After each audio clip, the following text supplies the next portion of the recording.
So it's a great day here at the Good Sugar build out. We're doing things on the down low for, well, I wouldn't say it's dirt cheap, but it's definitely on a really good budget. We're working with solid planks of oak. And there's 3/4 pieces that are ranging in length, 10 footers, 9 footers, etc.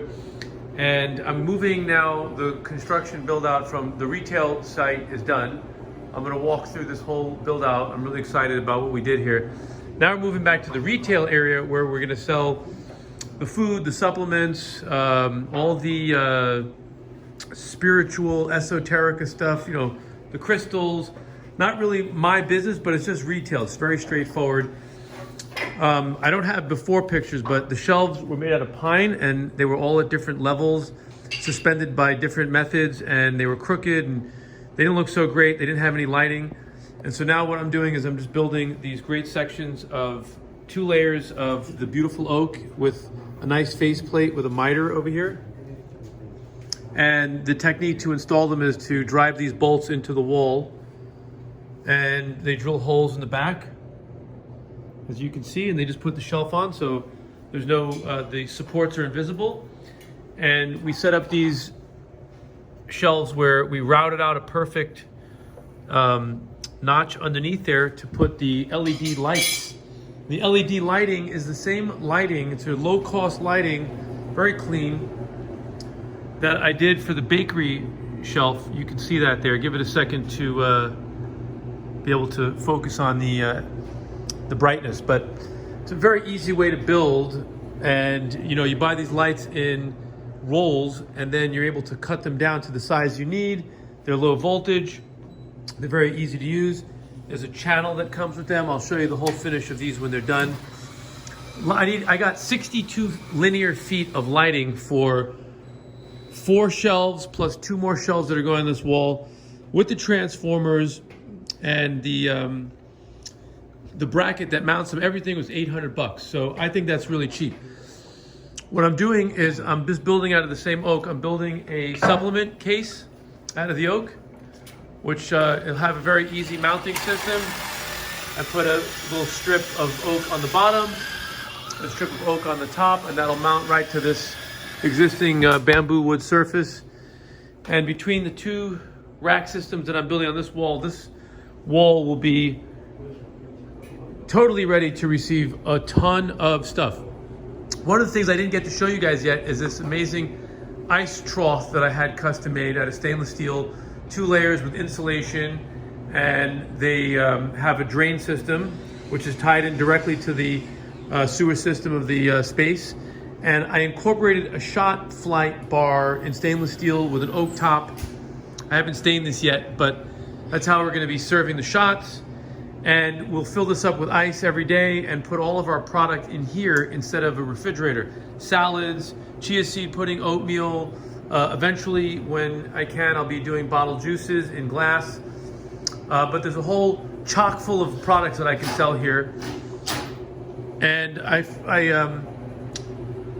mentioned that in some previous videos that the way I'm going to serve juice here is we're going to cold press the juice and keep all the mason jars with the lids and the spout. I'm going to have about 8 different formulas right here that we can mix the shots and mix 12-ounce and 16-ounce juices on demand. We'll have some juice recommendations on the board, but we're setting up the POS system so that a person can custom order a juice if they want. And this also has a drain. This is a manual drain. You have to come to the other side and turn this old-fashioned hose, what do they call that, a spout? But you have to turn it on and put a bucket underneath it to drain it, no big deal.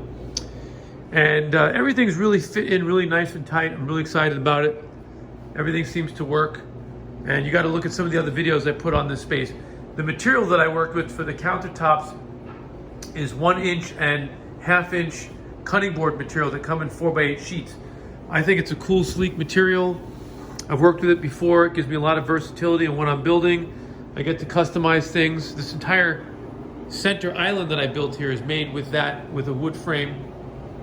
And as you can see over here, there's compartments for everything that we do over here. And it gives me an opportunity to build things in really nice, easy to make pieces that hold things together nicely. I actually use that same material to, you know, fasten pipes where onto the wall. Better than stainless steel. More versatile in many ways. I built this toaster set over here with a backsplash with a leftover piece that I had, so I just utilized that. You can see the shape. I actually built this pastry stand so I can put the product on top of the stand, and underneath I can keep gloves, the paper bags, the paper tissue that you serve it with.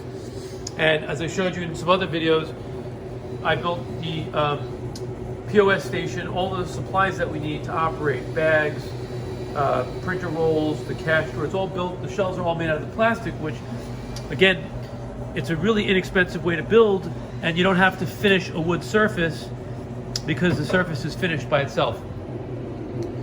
So you can see I did all these little build-ins over here for utensils, just dropping things in, cutting them, and I built the bakery station in, made it a little bit more, look like it was built like that on purpose. One of the things I like that we did on this build out is I'm using LED lights, and I have a light switch back over here which turns on an LED light which is hidden from the front, which will light up the shot glasses when they're in their place. What I did was I used the cutting board material and I made the shot glass slots, so everything will be nice and organized, and from the front it just gives it a little bit of a backlight to bring some attention to it and make it prominent. I did that up at the top over here for more shot glasses. I have more shot glasses up there, the same thing. And then for clean shot glasses, after we rinse them out or they come out of the dishwasher, they'll sit on this board, and each slot has a hole in it so that they can drain. And it's fixed into place on this shelf so that things don't get thrown around and bashed up. I have in other videos this produce washing sink that I worked with in an industrial kitchen that I built. This was the smaller produce washing machine that we had there. And this is always my favorite machine because it's easy to use, it's easy to clean, it's easy to set up. It washes produce only about 55 times faster than you can manually, and about 1,000 times more effectively. And you pretty much can wash any type of produce in here. And there's a basket for washing delicate stuff like mushrooms or whatever you need to wash, strawberries. And I'm pretty sure that this machine can convert into a dishwasher with the right inserts. I don't actually need that because I have the dishwasher over here, and we're not really a dish producing kind of place. More of the things that we have to wash are glasses, so it's not really useful for me. Anyway, check back in with me. Oh, look at this, guys. For the delivery iPad, I built a little block over here on an angle to house that, and the power cord comes through there. It's hidden. I have another one over here, Pride and Joy, right over here. This is the kitchen display that shows the smoothie order when it comes in from the POS. And I set it up with its own custom-made plastic case that locks the iPad into place.